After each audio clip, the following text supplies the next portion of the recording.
नमस्कार, मैं हूं रत्ना और आप देख रहे हैं सी न्यूज़ भारत। वक्त हो चुका है राजस्थान बुलेटिन का। बात होगी अलवर की, जहां पुलिस ने अश्लील क्लिप वायरल करने की धमकी देकर ठगी करने वाले 2 भाइयों को गिरफ्तार किया है। अगली खबर भी अलवर से है, जहां राजमाता ST-02 बाघिन की प्रतिमा का अनावरण किया गया। ऐसी तमाम खबरों पर विस्तार से चर्चा करेंगे इस बुलेटिन में।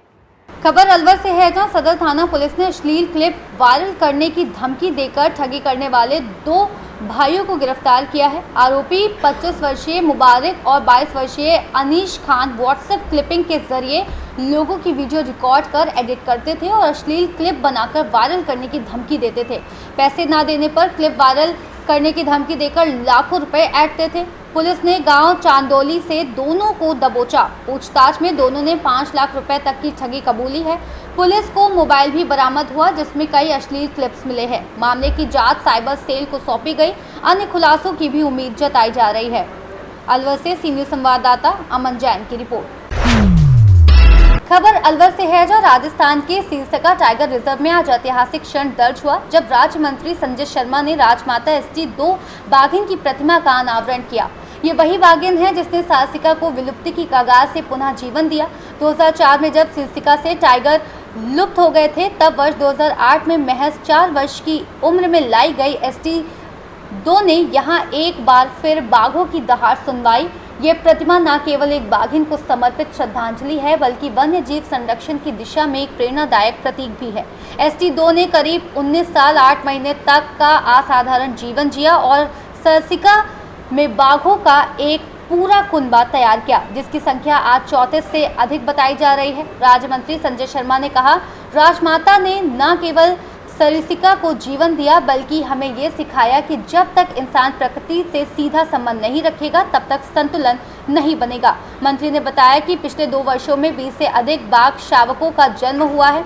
यदि यही गति रही तो आने वाले वर्षों में सरिस्का ने केवल आत्मनिर्भर बनेगा, बल्कि अन्य टाइगर रिजर्व में भी बाघ भेजेगा। पर्यटन को लेकर उन्होंने कहा कि जैसे जैसे बाघों की संख्या बढ़ेगी, वैसे वैसे पर्यटकों का आना भी स्वाभाविक रूप से बढ़ेगा।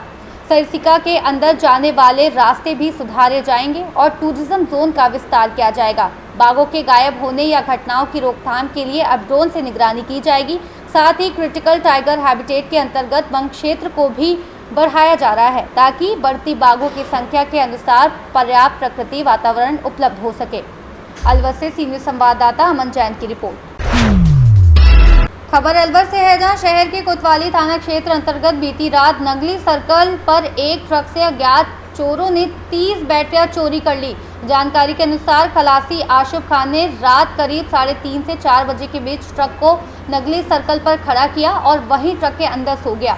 सुबह उठने पर उसने देखा कि तिरपाल फटी हुई थी और ट्रक में रखी 30 बैटरियां गायब थी। घटना की सूचना मालिक को दी गई और कोतवाली थाने में शिकायत दर्ज कराई गई। आशंका जताई जा रही है कि वारदात को अज्ञात चोरों ने योजनाबद्ध तरीके से अंजाम दिया।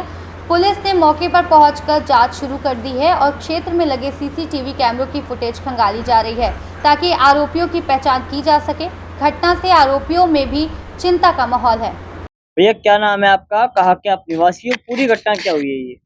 सर मैं जयपुर से बैटरी भरकर लाया था, तो सुबह 3:30-4 बजे के बीच में नंगली सर्किल आर में सो गया। पार्टी को फोन लगाया, पार्टी ने बोला सुबह आर में आपको ले जाऊंगा इधर से। तो सुबह जैसे मेरी आँख खुली 6 बजे आया पार्टी वाला, तो मैंने देखा पार्टी वाला के पास जार, तो ये तिरपाल कटा हुआ था, इसमें से 30 बैटरी चुर गई। तो मैंने मालिक को फ़ोन लगाया, ट्रांसपोर्टर को भी लगाया, तो उनको सूचना दी।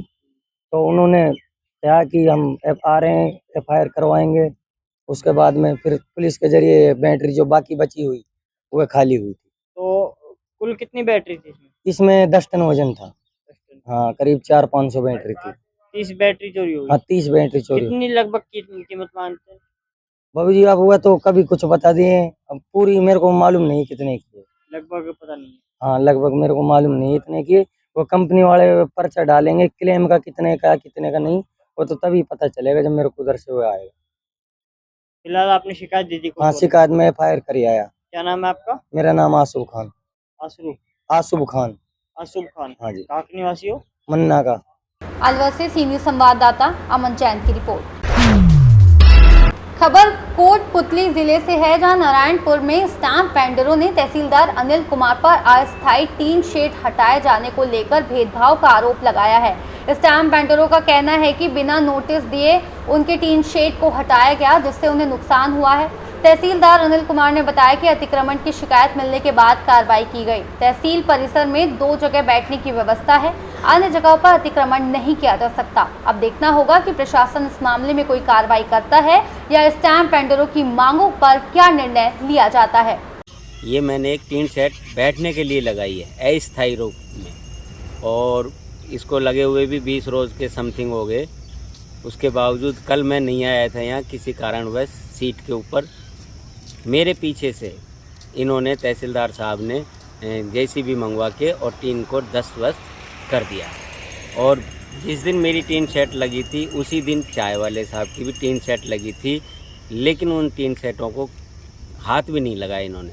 और ये नहीं हमको कोई नोटिस दिया गया है कि भाई कोई सूचना दी हो या नोटिस दिया हो भाई इसको हटाओ, ये नुकसान नहीं होता। यदि हमको तहसीलदार साहब ये कहते हैं कि भाई इसको हटा लो, कोई ऑब्जेक्शन है तो कोई दिक्कत है जैसी भी हो तो मेरे को कहना तो चाहिए उनको। ये तो मनमानी, सरेआम मनमानी हो रही है तहसीलदार साहब की।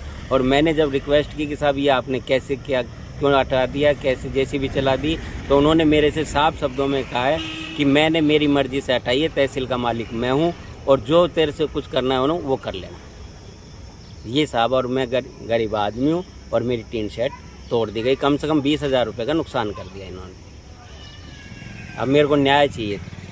नारायणपुर से सी न्यूज संवाददाता अमन जैन के साथ प्रदीप चांगगिर की रिपोर्ट। फिलहाल इस बुलेटिन में बस इतना ही। देश और दुनिया की तमाम बड़ी खबरों के लिए देखते रहिए सी न्यूज़ भारत।